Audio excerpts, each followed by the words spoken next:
Dikutip dari cnnindonesia.com, ancaman pemutusan hubungan kerja (PHK) di sektor manufaktur kian menghantui Indonesia.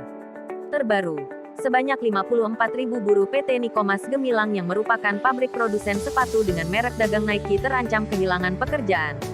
Hal ini terjadi karena pabrik dari perusahaan itu merupakan satu dari 3 pabrik di Serang, Banten, yang akan pindah ke Pekalongan, Jawa Tengah, pada tahun depan. Kepala Disnaker Trans Banten Septo Kalnadi khawatir relokasi itu akan berdampak besar, salah satunya terhadap nasib karyawan dan peningkatan jumlah pengangguran. Pasalnya, ketiga perusahaan itu merupakan industri padat karya. Pihaknya khawatir, relokasi akan memicu gelombang PHK besar di Banten. Tak hanya PHK, ia juga khawatir relokasi menimbulkan efek domino terhadap kehidupan masyarakat yang selama ini menggantungkan kehidupan ekonominya ke pabrik itu. Hal itu karena relokasi akan membuat banyak usaha penjual makanan hingga jasa kos-kosan terancam gulung tikar. Akibatnya, pertumbuhan ekonomi di provinsi tersebut terancam turun. Industri tekstil dan produk tekstil (TPT) sebelumnya disebut terancam gelombang PHK. Ketua Umum Asosiasi Pertekstilan Indonesia, API, Jemi Kartiwa Sastraatmaja mengatakan, saat ini sebanyak 45.000 karyawan industri tekstil telah dirumahkan. Ia mengatakan kondisi ini terjadi lantaran permintaan pasar ekspor seperti Amerika Serikat dan Eropa menurun tajam akibat kondisi global yang tidak stabil. Penurunan permintaan berada di kisaran 30% sejak akhir Agustus tahun 2022. Tak hanya itu, industri tekstil juga telah mengurangi jam kerja karyawan demi menjaga efisiensi industri. Senada, Wakil Ketua Kadin Bidang Maritim, Investasi, dan Luar Negeri Sinta Kamdani memperkirakan sektor padat karya akan melakukan PHK karena permintaan pasar yang merosot.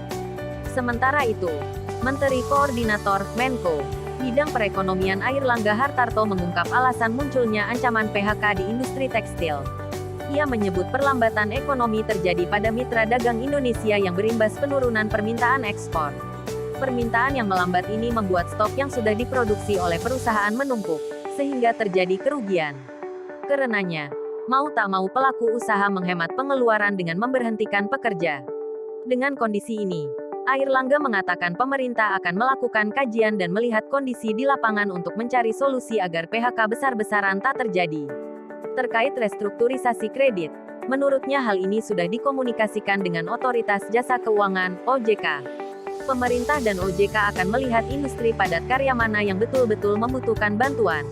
Pemerintah melalui OJK sedang review beberapa sektor, termasuk industri padat karya, agar masih punya resilience dan agar perusahaan-perusahaan itu tidak lakukan PHK.